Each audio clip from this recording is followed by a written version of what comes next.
Harus banting tulang demi menghidupi Celine Evangelista dan keempat buah hatinya. Bukti kerja keras Marcel Widianto demi Jandan Stefan William itu dibongkar komika Kiki Saputri.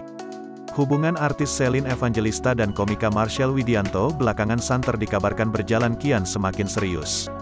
Sempat tersiar kabar keduanya bahkan sudah mulai memikirkan rencana untuk segera berumah tangga dalam waktu dekat. Status Celine yang sudah memiliki 4 orang anak nyatanya tak membuat Marcel yang terhitung sebagai artis pendatang baru undur diri. Tak mau menyerah dengan keadaan, kini Marcel Widianto tampak bekerja lebih giat yang disebut demi memperjuangkan Celine Evangelista. Memang hampir setiap hari mulai sejak pagi hingga malam wajah Marcel kerap mondar-mandir di sejumlah acara televisi. Kondisi Marcel yang harus bekerja lebih keras ini pun dibongkar oleh rekan seprofesinya, Kiki Saputri. Kiki menunjukkan keadaan Marcel Widianto yang tertidur di lokasi syuting dengan kondisi seadanya.